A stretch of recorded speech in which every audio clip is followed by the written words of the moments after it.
Students, it's your computer teacher Aisha Ijaz and today we are going to start our new chapter and that is web development. जब हम web development की बात करेंगे इस chapter में तो हमारे पास जो मेन टॉपिक्स हैं वो basic terminologies of web development है, इंट्रोडक्शन टू HTML है, डिज़ाइनिंग एंड फॉर्मेटिंग है, इसके अंदर क्रिएटिंग लिस्ट है, image in background, hyperlinks, tables, frames, web designing tools हैं. स्टार्ट करते हैं that what is web development. Development का मतलब ये है कि जब हम कोई वेबसाइट्स क्रिएट करते हैं, ऑनलाइन एप्लीकेशन क्रिएट करते हैं, बनाते हैं, इसे हम वेब डेवलपमेंट कहते हैं.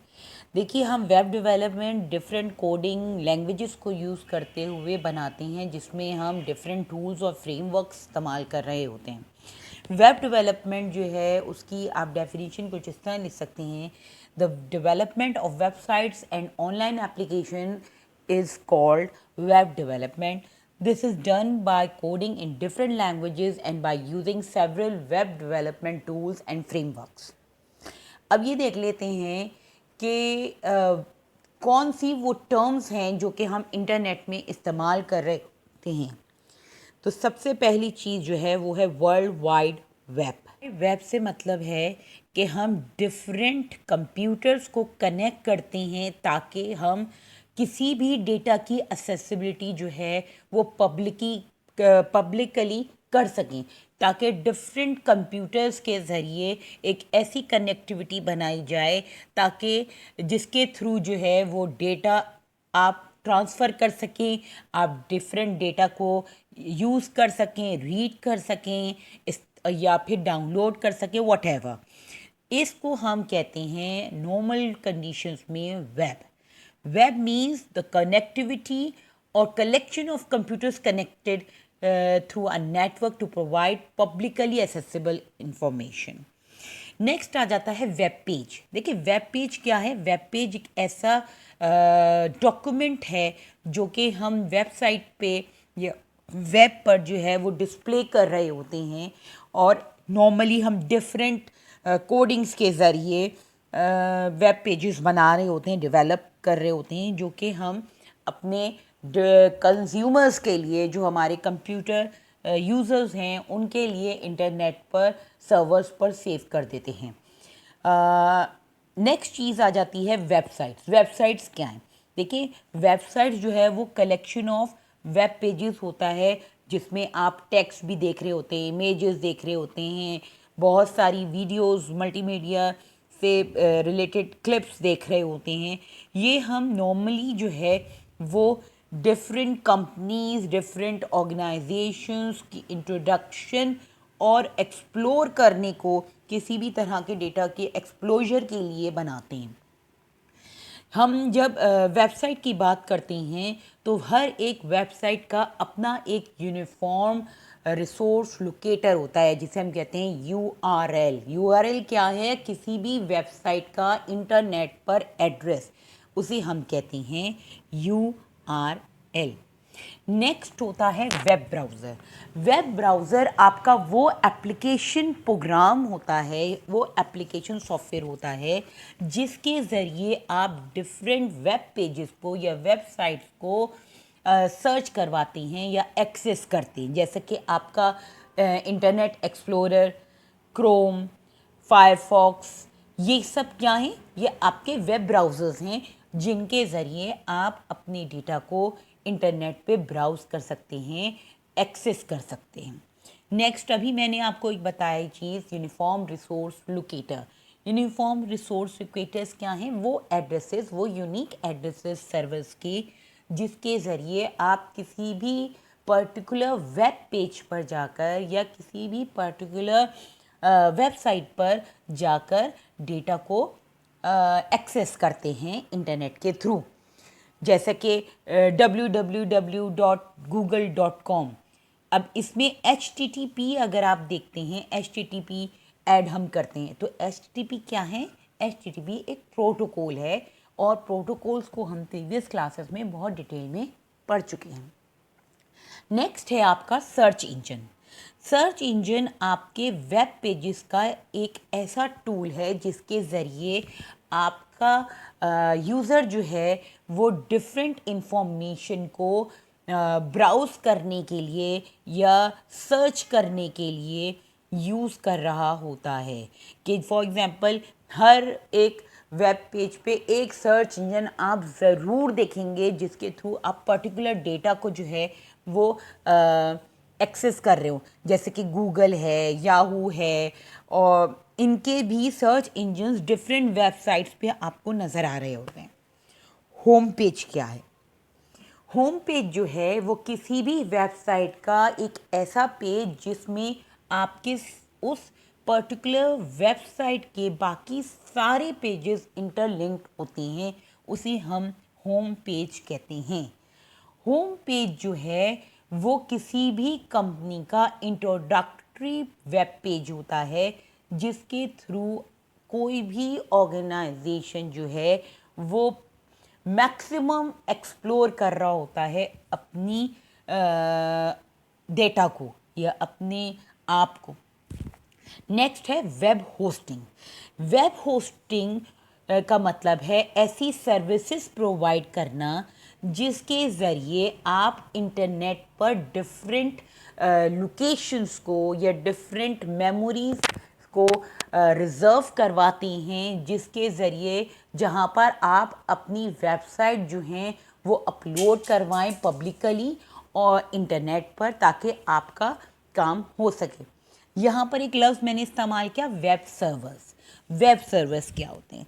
वेब सर्वर्स वो कंप्यूटर्स होते हैं आपके इंटरनेट से कनेक्टेड जिस पर आपकी जो है वो नंबर ऑफ मेमोरी जो है वो रिजर्व्ड होती है, जिसमें आपके वेबसाइट्स का कंटेंट और जो है वो सेव होता है, जो कि असेसिबल हो सकता है नेट पर, और जो कि डिफरेंट यूज़र्स अपने अपने टर्मिनल या एंड पॉइंट के थ्रू या अपने मीडिया के थ्रू उसे एक्सेस कर सकते हैं। वेब सर्वर क्या है? वेब सर्वर वो कंप्यूटर्स हैं जो कि वेबसाइट्स को सेव करने और उसको पब्लिकली या उस कंटेंट को वेब पर थ्रो करते हैं, अवेलेबल बनाते हैं। इसे हम कहते हैं वेब सर्वर। हमारा टॉपिक है that what are the basic types of websites. तो हम देख लेते हैं कि डिफरेंट टाइप्स ऑफ वेबसाइट्स जो हम यूज़ कर रहे होते हैं वो कौन कौन सी होती हैं। तो first type is portals. Portals क्या हैं? पोर्टल्स जो हैं वो सिंगल एक्सेस इंफॉर्मेशंस होती हैं, ऐसी वेबसाइट्स जिनके ज़रिए आप अपने अकाउंट्स अरेंज करते हैं, आप अपने डिफरेंट ऐसे अकाउंट्स बनाते हैं जिनके ज़रिए आप नेटवर्क पर अपनी एक्सेसिबिलिटी, अपनी कलेक्शन ऑफ डेटा, अपनी ईमेल, सर्च इंजन और अपनी हिस्ट्री को जो है वो जनरेट करते हैं। जैसे कि याहू है, एमएसएन है, ये आपकी वेब पोर्टल्स हैं जिसमें यूज़र्स जो हैं वो अपनी सिंगल एक्सेसिबिलिटी जो है वो जनरेट करते हैं किसी भी वेबसाइट पर रहते हुए। नेक्स्ट है न्यूज़। न्यूज़ कौन सी वेबसाइट्स होती हैं? वो वेबसाइट्स जिनके ज़रिए आप डिफरेंट न्यूज़, डेली न्यूज़ को एक्सेस करते हैं, जैसे कि स्पोर्ट्स की न्यूज़ हो गई, पॉलिटिक्स हो गई, वेदर हो गए, जैसे कि आपका बीबीसी है, बीबीसी की वेबसाइट है, आपके ARY की है, जियो की है, आपकी समा की आप देखते हैं। ये वो डिफरेंट वेबसाइट्स हैं जो कि आपको डिफरेंट न्यूज़ जो है वो डेली रूटीन लाइफ पे एक्सप्लोर करते हैं, आपकी तरफ डिफरेंट यूज़र्स को देते हैं, ताकि आप डिफरेंट अपडेट से आपको मिलती रहें। इंफॉर्मेशनल वेबसाइट्स वो वेबसाइट्स होती हैं जिनके ज़रिए आप बहुत ज़्यादा डिटेल में किसी भी चीज़ को जो है वो पढ़ते हैं, या आप ये कह सकते हैं कि डिफरेंट फील्ड्स के बारे में आप इंफॉर्मेशन गैदर करते हैं। अब आपको पता है कि डिफरेंट टाइप साइंस की है, आर्ट्स स्पोर्ट्स की हैं, इन सब से रिलेटेड डिफरेंट वेबसाइट्स जो हैं वो हमारे पास हैं, जिनके बिहाफ पर हम अपनी नॉलेज को जो है या इंफॉर्मेशन को जो है वो इन्हेंस करते हैं या जनरेट करते हैं। जैसे कि हमारा जोग्राफिकल है, हमारी ऑनलाइन ट्रेनिंग्स में हमारे बहुत सारे ऐसे आते हैं, स्पोर्ट्स का है, जिसमें हम लर्निंग हमारी प्रोसेस जो है वो जनरेट होती है, हम डेवलप करते हैं। नेक्स्ट है हमारा एजुकेशनल वेबसाइट्स, वो वेबसाइट्स जिनके ज़रिए हम अपनी लर्निंग को, मटेरियल्स को जो है वो डिस्प्ले करते हैं। वो वेबसाइट्स जिनके ज़रिए हम एजुकेशनल टॉपिक्स को डिस्कस करते हैं और डिलीवर करते हैं स्टूडेंट्स और डिफरेंट पार्टीज़ को, ताकि लर्निंग प्रोसेस जो है वो जनरेट हो सके। बिल्कुल इसी तरह जैसे कि आपके अपने स्कूल की वेबसाइट है, इसे भी आप एजुकेशनल वेबसाइट कह सकते हैं। एक बहुत ज़्यादा कॉमनली यूज्ड है आपका सबक.com.pk, सबक फाउंडेशन है। ये वो हैं वेबसाइट्स हैं जिनके ज़रिए आप अपने डेटा को वो अपने स्टूडेंट्स तक, या टीचर्स और स्टूडेंट्स जो हैं वो एक दूसरे के साथ अपने डेटा को डिलीवर करवाते हैं, डेटा अपना, अपनी नॉलेज को, अपने सब्जेक्ट्स को। नेक्स्ट है आपका पर्सनल वेबसाइट्स, वो वेबसाइट्स होती हैं जो डिफरेंट यूज़र्स जो हैं वो अपने आप को, अपनी बायोग्राफी को अरेंज करने के लिए, या अपने अपने आप कह सकते हैं कि अपनी असेसिबिलिटी के लिए, या अपने, अक्सर औक़ात आपने सुना होगा कि लोग इंटरव्यू पे जाते हैं तो वो अपना एक पर्सनल वेबसाइट होती है उनके, उसको लिंक होता है जिसके ज़रिए वो ये बताते हैं कि हम क्या हैं, हमने कितना पढ़ा हुआ है, हमने क्या क्या काम किया हुआ है, हम किस किस चीज़ पे काम करते रहे हैं, कहाँ कहाँ हमारी कनेक्टिविटीज़ हैं। ये वो पर्सनल वेबसाइट्स होती हैं जिस पर जो है कोई भी सिंगल पर्सन जो है वो अपने बारे में डिफरेंट क्राइटेरिया जो है वो कस्टमाइज़ करता है एक वेबसाइट पे, ताकि उसे डिफरेंट यूज़र्स जो हैं वो नो हाउ करे। मतलब ये कनेक्टिविटी हो, पब्लिसिटी करता है अपने आप की या किसी और दूसरे पर्सन की। बिजनेस वेबसाइट्स वो वेबसाइट्स होती हैं जिनके ज़रिए आप अपने बिजनेस को एक्सप्लोर करवाते हैं without any boundaries. For example जैसे दराज.com है, जैसे आपका OLX है, ये वो पाकिस्तान स्टॉक एक्सचेंज है, ये वो वेबसाइट्स हैं जिनके ज़रिए आप डिफरेंट बिजनेस एक्टिविटीज़ को जो है वो डिस्प्ले करवाते हैं और इन्हेंस करते हैं पॉसिबिलिटीज़ को, जिनके ज़रिए आप डिफरेंट अपने टर्म्स, अपने प्रोसीजर्स, अपने प्रोडक्ट्स को जो हैं वो डिस्प्ले करवाते हैं वेबसाइट पे। ब्लॉग्स क्या हैं? देखिए, ब्लॉग्स वो वेबसाइट्स हैं जिनके ज़रिए हम किसी भी प्रोडक्ट को या किसी भी वेबसाइट्स को जो है वो एक्सप्लोर करवाते हैं, या जिसके ज़रिए हम डिफरेंट चीज़ों पे आर्टिकल्स जो हैं वो जनरेट कर रहे होते हैं। किसी भी, फॉर एग्ज़ाम्पल ब्लॉग्स हैं, वर्डप्रेस की अपनी ब्लॉग साइट्स हैं, आपके डिफरेंट टॉपिक्स पे ब्लॉग्स बनते हैं जिन पे आप उस पर्टिकुलर सब्जेक्ट के बारे में कंप्लीट या आप ये कह सकते हैं मैक्सिमम इंफॉर्मेशन जो है वो गैदर कर सकते हैं।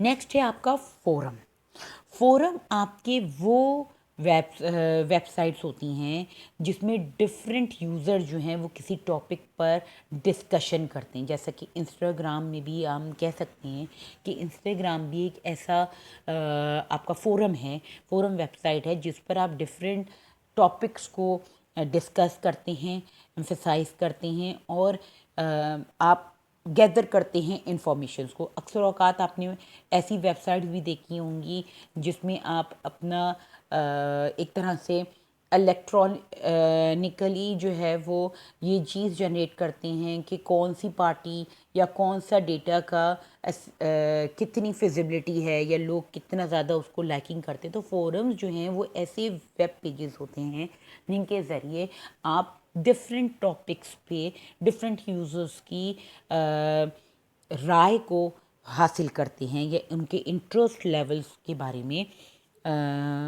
हासिल करते हैं नॉलेज। इंटरटेनमेंट वेबसाइट्स कौन सी होती हैं? देखिए, इंटरटेनमेंट वेबसाइट्स वो होती हैं जिनके ज़रिए हम अपने इंटरटेनमेंट के या अपनी पसंद की चीज़ों को जिसमें हमारा इंटरेस्ट होता है उसको एसेसिबल करते हैं। डिफरेंट वीडियोस हैं, गेम्स हैं, हमारे डिफरेंट ऐसे प्रोग्राम्स हैं जो हम देखना पसंद करते हैं, उसे हम इंटरटेनमेंट वेबसाइट्स कहते हैं। जैसे यूट्यूब है हमारा, ये वो वेबसाइट्स और भी बहुत सारी ऐसी इंटरटेनमेंट वेबसाइट्स हैं, डिफरेंट ऐसे चैनल्स की वेबसाइट्स हैं जिसे हम इस कैटेगरी में जो है वो शामिल कर सकते हैं। नेक्स्ट है हमारा सोशल वेबसाइट। सोशल वेबसाइट्स वो वेबसाइट्स होती हैं जिसमें बहुत सारे लोग जो हैं वो एक दूसरे के साथ जो हैं वो कनेक्टेड होते हैं और अपने डेटा को, अपनी ओपिनियंस को, अपनी लाइक्स को एक दूसरे के साथ जो है वो शेयर करते हैं। जैसे कि आपका ट्विटर हो गया, आपका फेसबुक हो गया। These are the social websites जिसमें आप एक दूसरे के साथ कनेक्टेड होते हैं without any resistance of a distance between two parties. आप ऑनलाइन एक दूसरे के साथ कनेक्टिविटी जनरेट करते हैं। ये वो टाइप्स ऑफ वेबसाइट्स थी जो यूजुअली हम अपने डेली रूटीन लाइफ में एक्सेस भी कर रहे होते हैं और यूज़ भी कर रहे होते हैं। नेक्स्ट हमारा टॉपिक है इंट्रोडक्शन टू HTML। देखिए, HTML क्या है? Hyper text markup language. ये एक ऐसी लैंग्वेज है जिसके ज़रिए हम अपने वेब पेजेस को जो है वो डेवलप करते हैं। इसका कंटेंट है, हेडिंग्स हैं, पैराग्राफ्स हैं, जो डिफरेंट लिंक्स हैं वो, और उन चीज़ों की एट्रीब्यूट्स को, उनके ग्राफिक्स को और उनके अफेक्ट्स को जो हैं वो जनरेट करते हैं किसी भी वेब पेज पर या वेब पेज की डेवलपमेंट में। अब ये देख लेते हैं कि HTML के ज़रिए हम जब कोई भी पेज क्रिएट कर रहे होते हैं तो उसके स्टेप्स क्या हैं। देखिए, पहला स्टेप है टेक्स्ट एडिटर का। सिंपली जब हम HTML पे काम कर रहे होते हैं तो नॉर्मली हम नोटपैड को जो है वो उसका text editor as a text editor जो है वो हम लेते हैं।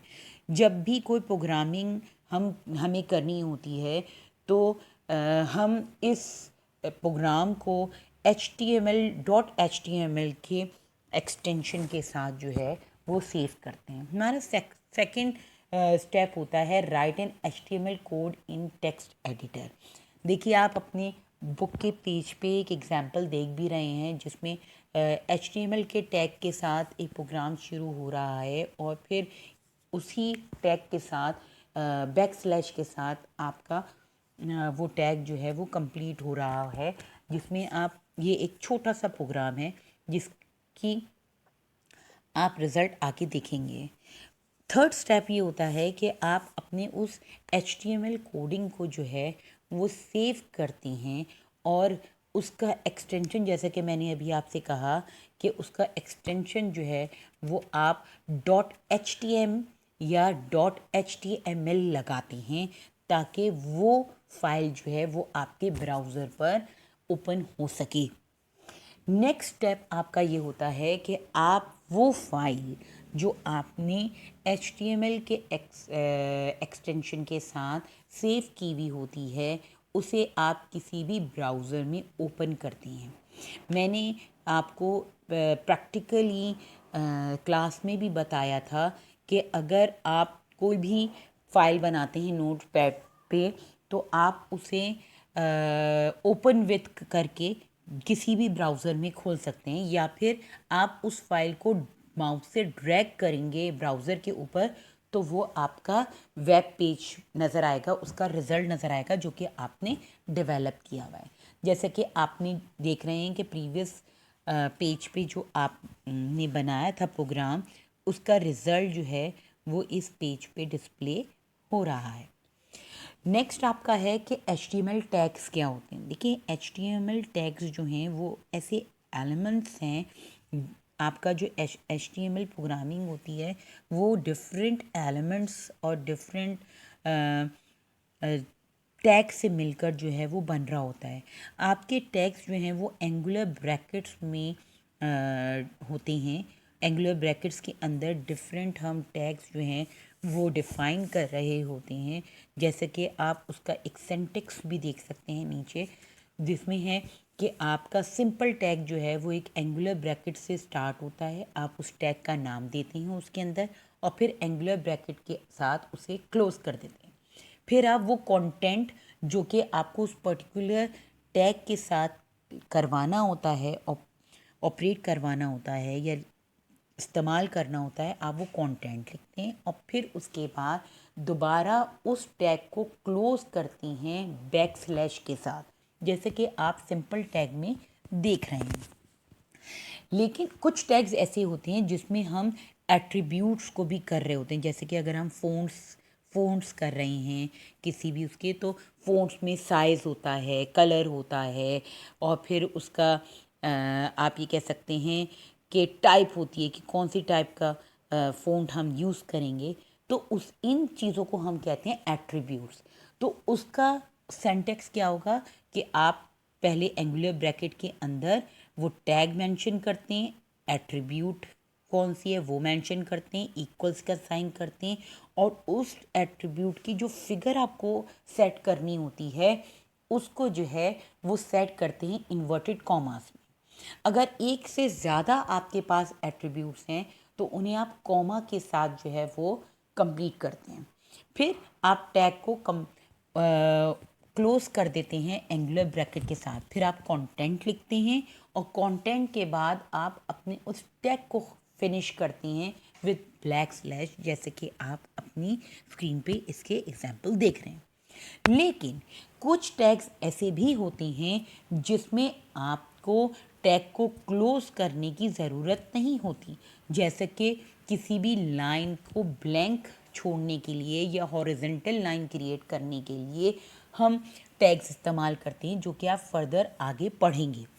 जैसे कि BR, आप किसी भी स्पेस को छोड़ने के लिए ये टैग इस्तेमाल कर रहे होते हैं। नेक्स्ट अगर आप ये देखें तो हम ये देखते हैं कि what are the designing and formatting, कि हम HTML पे डिज़ाइनिंग और फॉर्मेटिंग कैसे करते हैं। देखिए इसमें आप डिफरेंट टैग्स पढ़ेंगे। अगर आप पहले देखें तो हमारे पास है डॉक टाइप HTML। ये क्या कर रहा होता है, ये आपके HTML वर्जन को जो है वो आपके ब्राउज़र पे शो करता है कि ये आप कौन सा स्टैंडर्ड ऑफ HTML कोडिंग जो है वो यूज़ कर रहे हैं।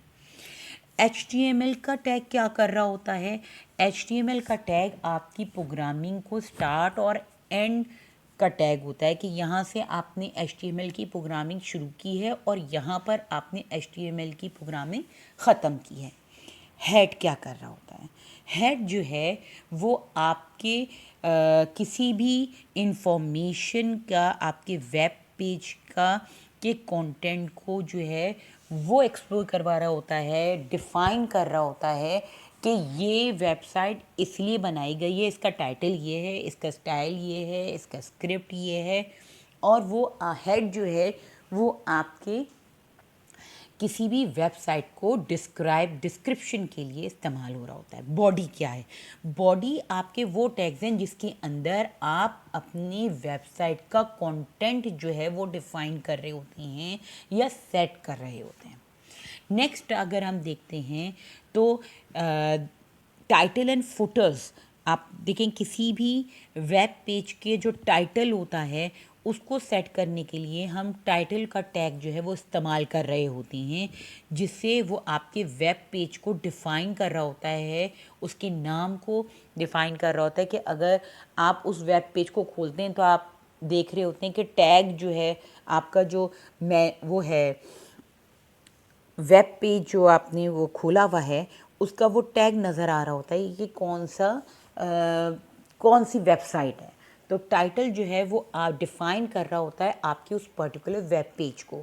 फुटर क्या कर रहा होता है, फुटर आपके वेब पेज पे नीचे की तरफ डिफाइन कर रहा होता है किसी भी स्टेटमेंट को। For example all rights reserved, आपने देखा होगा अक्सर वेबसाइट्स पे उनके पेज के सबसे आखिर में लिखा हुआ होती हैं ये चीज़ें, कॉपीराइट्स लिखी हुई होती हैं।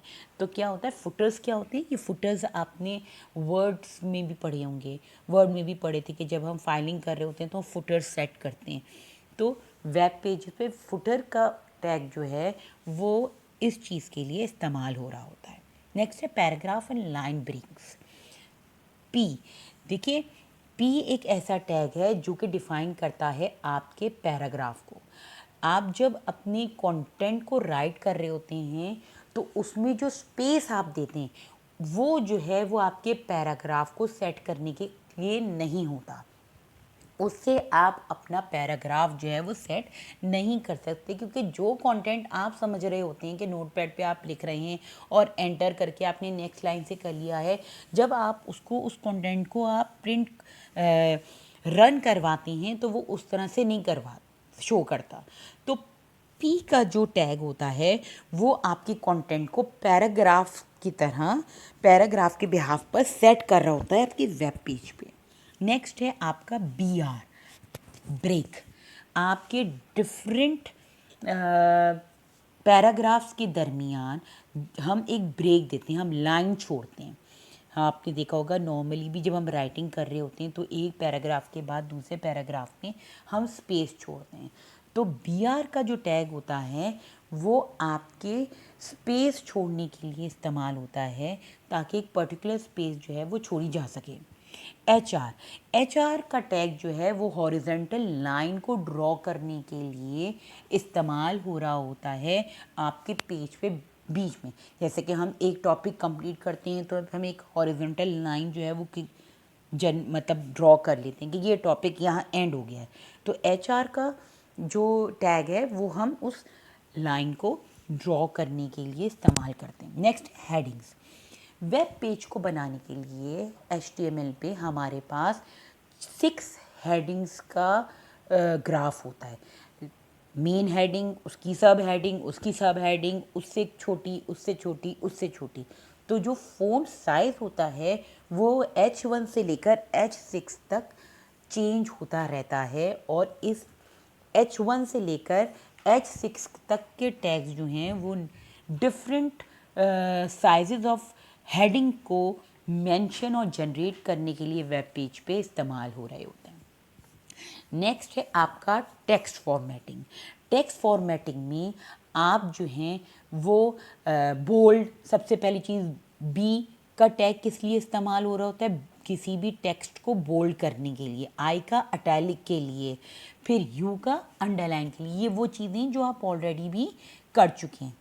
प्री का क्या होता है, प्री डिफाइंड, किसी भी आप कंटेंट को जो है वो डिफाइन करने के लिए जो है वो प्री का टैग इस्तेमाल कर रहे होते हैं, जिसमें आप डिफरेंट लाइंस जो हैं वो किसी भी कंटेंट को डिस्क्राइब करने के लिए यूज़ कर रहे होते हैं। फ़ॉन्ट, मैंने अभी आपको बताया था, फ़ॉन्ट का टैग क्या कर रहा होता है कि आपके जो भी कंटेंट आपने लिखा है वो किस साइज़ का होगा, किस कलर का होगा, और उसका जो है वो फेस क्या होगा। वो फेस से मुराद वो एरियल फ़ॉन्ट होंगे, वो होते हैं कैलिब्री होगा। तो क्या है, ये चीज़ मैं आपको ऊपर हैं सेंटेक्स में समझा चुकी हूँ कि ये किस तरह से हो रहा होता है। सेंटर, सेंटर का टैग क्या कर रहा होता है कि आपके डेटा को अलाइन कर रहा होता है हॉरिजॉन्टली सेंटर में। ये चीज़ भी आप जो हैं वो नॉर्मली वर्ड पे भी सेट करते रहते हैं कि आप अपने टेक्स्ट को, सारे टेक्स्ट को बीच में बिल्कुल सेट करेंगे ताकि मेरा एक प्रॉपर तरीके से डेटा जो है वो डिस्प्ले हो रहा हो। सब, सब क्या कर रहा होता है, जैसे कि आपने देखा H2O, ठीक है ना, तो जो नीचे वैल्यू आ रही होती है सब का जो आपका टैग होता है वो किसी भी वैल्यू को जो है सब्सक्रिप्ट करने के लिए काम आता है या बेस लाइन शो करने के लिए काम आता है।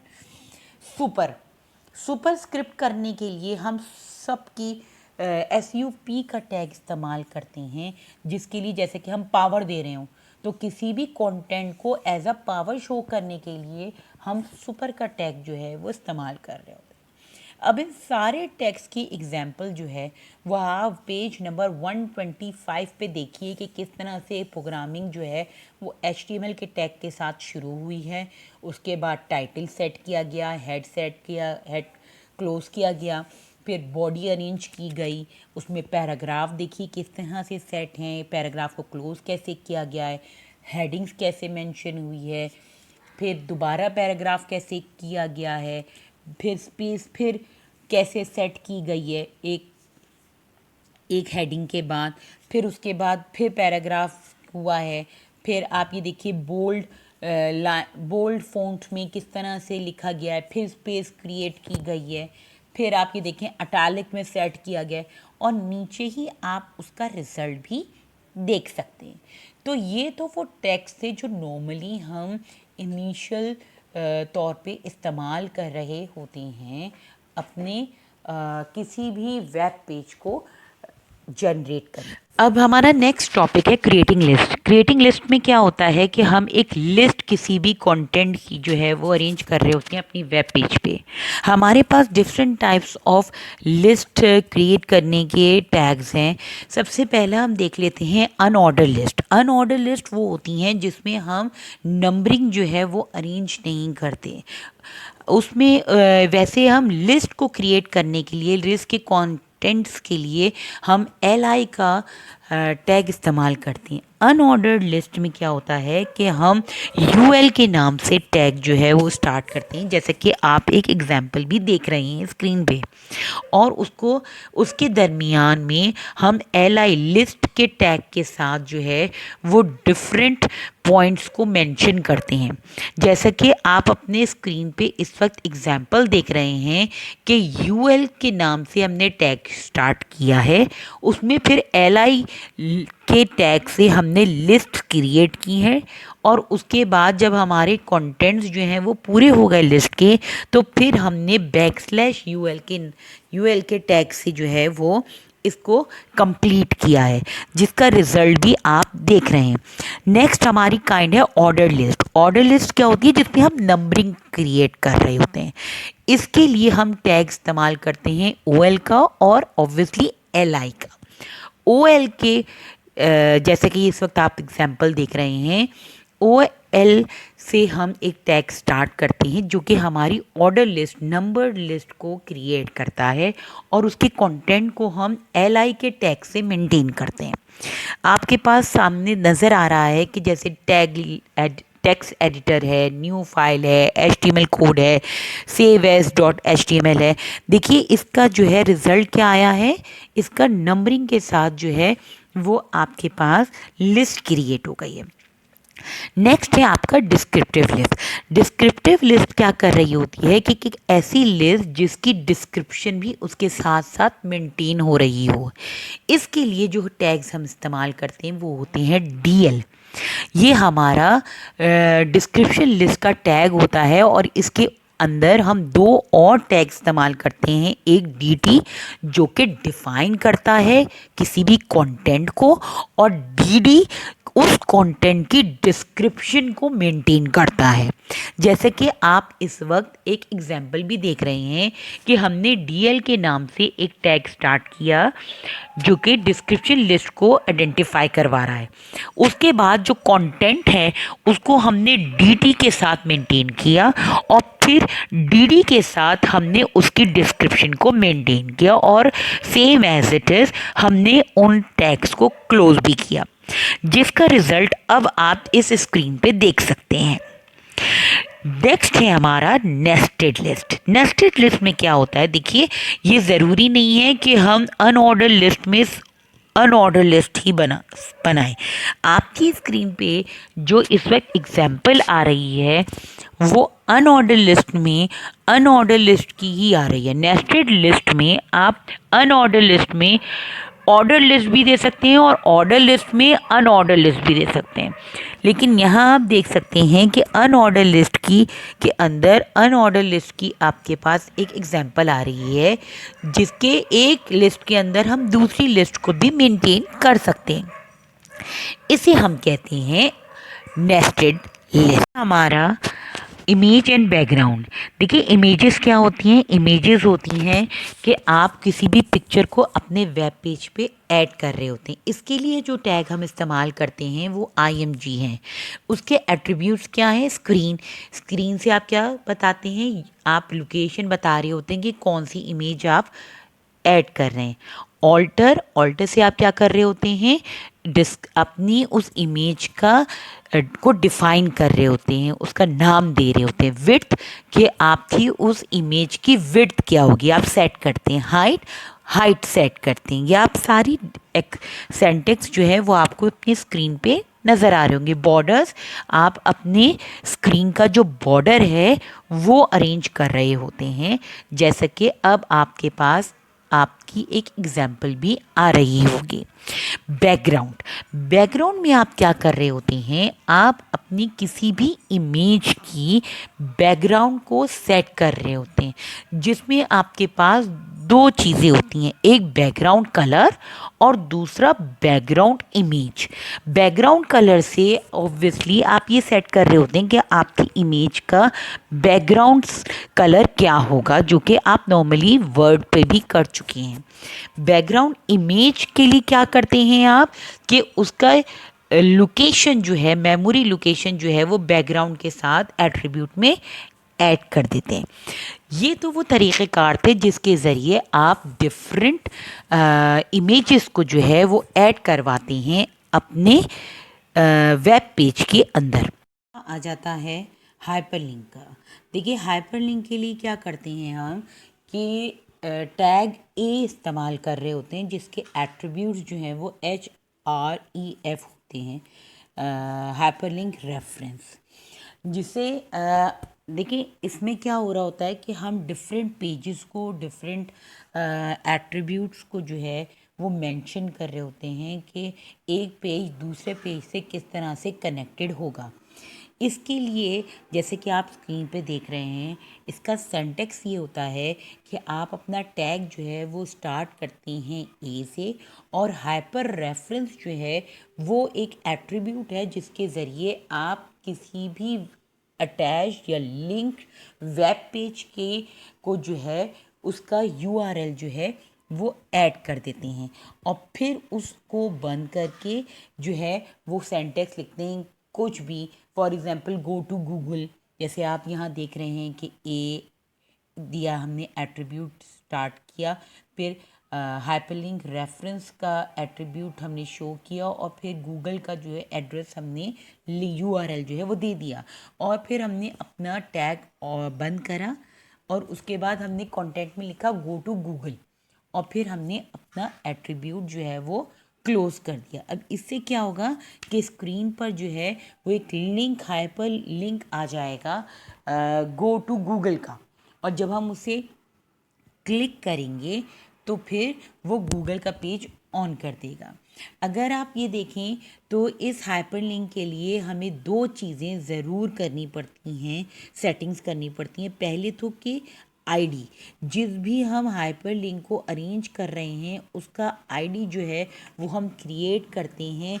जैसे कि आप एग्जांपल में देख रहे हैं कि हम पैराग्राफ करते हैं, उसके बाद हम आईडी लिखते हैं और उसका नेविगेट लिख देते हैं, और उसमें ये होता है नेविगेट मतलब एक तरह का की होती है ये, जिसके ज़रिए हम एक जगह से दूसरी जगह क्लिक करते हैं।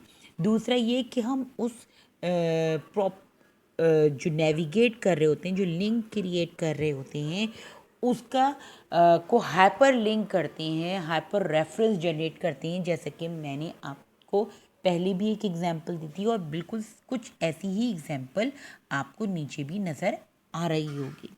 इसके एट्रीब्यूट्स अगर हम देख लें तो जैसे कि मैंने बताया कि हाइपर रेफरेंस है HREF, जो कि URL बता रहा होता है। नेम क्या है कि स्पेसिफिक उस लिंक का नाम क्या होता है, टारगेट क्या है कि उसे कहाँ जाना है, कौन से पेज की कौन से डॉक्यूमेंट से जाके अटैच होना है।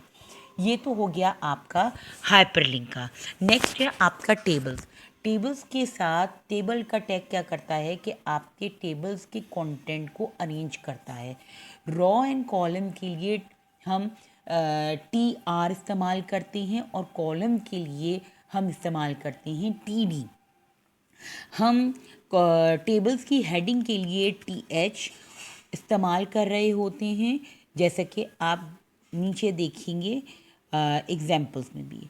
और टेबल के डेटा के लिए हम इस्तेमाल कर रहे होते हैं TD।